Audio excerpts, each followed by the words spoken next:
Napapansin nyo ga, tahimik na tahimik ang mga Tulfo, lalong-lalo na si Senador Raffy Tulfo sa mga usapin pagdating sa gobyerno, pagdating sa nangyayari ngayon sa ating bansa. Ang daming mga Pilipino ang sumisigaw na humihingi ng katarungan dahil sa pag-aresto ng illegal kay Pangulong or dating Pangulong Duterte. Dinala nga sa The Hague sa Netherlands. So marami Pilipino ang sumisigaw ng na ibalik at marami ang nararamdaman ay talagang kumbaga ay kalungkutan sa nangyayari. So kanina nabanggit ko kung napapansin nyo ba yung nangyayari ngayon, lalo-lalo na sa mga Tulfo kay Senador Raffy Tulfo, na alam natin na tagapagtanggol ng mga naaapi. Ultimong away mag-asawa nga kapag inireklamo kay Raffy Tulfo ay talagang binibigyan ng atensyon. At anumang mga domestic dispute, no?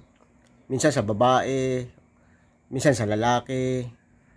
Kahit pag nagsumbong ka, sigurado bibigyan ka ng atensyon ni Senador Raffy Tulfo sa kanyang programa. What if kaya kung magreklamo o pumunta yung mga kababayan natin at ireklamo or ipahayag yung kanilang pagtutol o anuman sa nangyari kay Pangulong Duterte.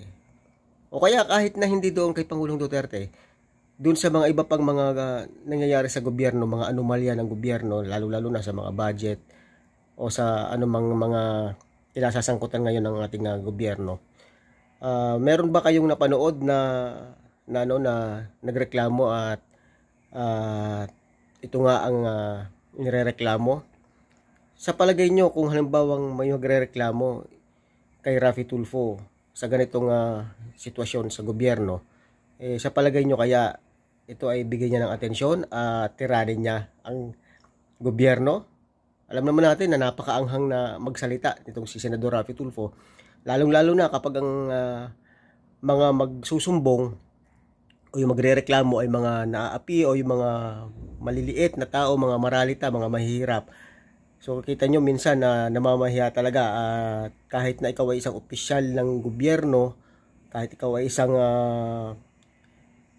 opisyal ng pulis or ng sundalo, kapag ikaw ay naireklamo, sigurado hindi ka makakaligtas at makakatikim ka ng salita, matinding salita nitong Senador Raffy Tulfo.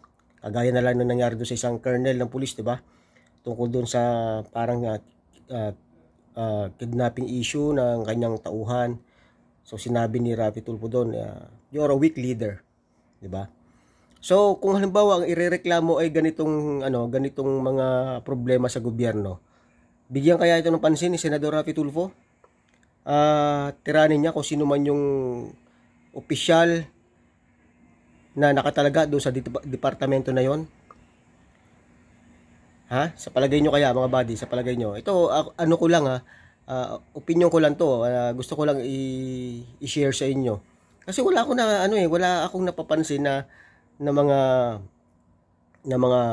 pahayag ni Senador Raffy Tulfo kahit na ng Tulfo Brothers sa mga nangyayari.